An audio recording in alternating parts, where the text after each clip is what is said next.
Ya baik, selamat malam teman-teman. Kali ini kita akan membahas terkait dengan uji analisis korelasi person product moment menggunakan SPSS. Tujuan dari analisis korelasi person ini untuk mengetahui hubungan antara dua atau lebih variabel secara linear gitu ya. Ketika data ini berbentuk atau bersifat interval atau rasio, ketika skala datanya itu berbentuk interval atau rasio, maka kita menggunakan analisis korelasi person. Nah, di sini contoh kasusnya itu kita ingin mengetahui hubungan antara usia dengan tekanan darah sistolik atau TDS gitu ya. Nah, kemudian apakah hubungannya ini bersifat positif? Kemudian bagaimana nilai koefisien korelasinya nanti akan kita bahas. Nah, kemudian kita masuk pada pengujiannya, kita klik pada menu Analyze, kemudian kita pilih Correlate, kita klik pada bivariat, kemudian masukkan usia dan tekanan darah sistolik ini ke dalam kotak atau kolom variabel. Kemudian ini centang pada pilihan person, yang lainnya itu dibiarkan secara default ya. Kemudian di sini juga sama, dibiarkan secara default, kemudian klik OK.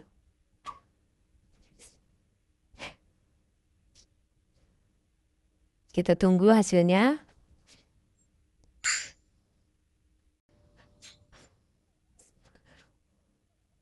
Nah, di sini ini sudah muncul output korelasinya atau hubungannya menggunakan person product moment. Person korelasi. Jadi kita lihat di sini nilai signifikansinya. Ini ya.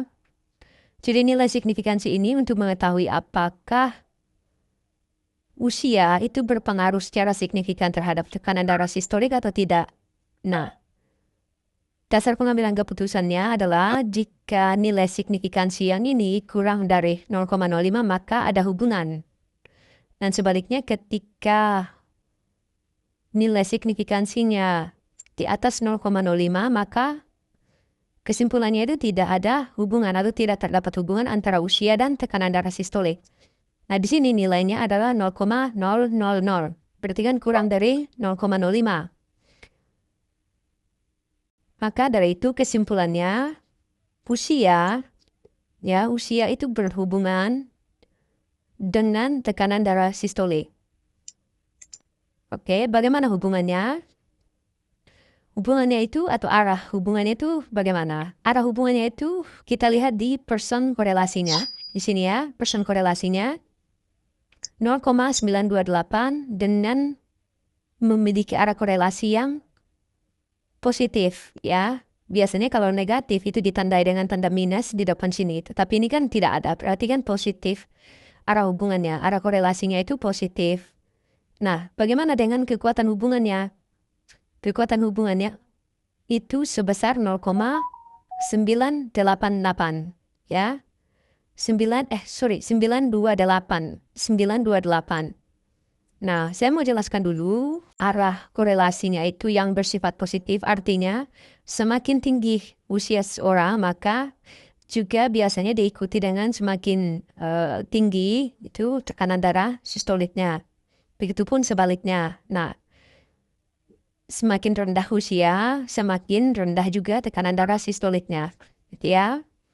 Itu menurut hasil uji statistiknya. Kemudian untuk kekuatan hubungannya itu sebesar 0,928. Ini ya. 0,928. Nah, apa interpretasi dari 0,928 ini kita lihat di sini.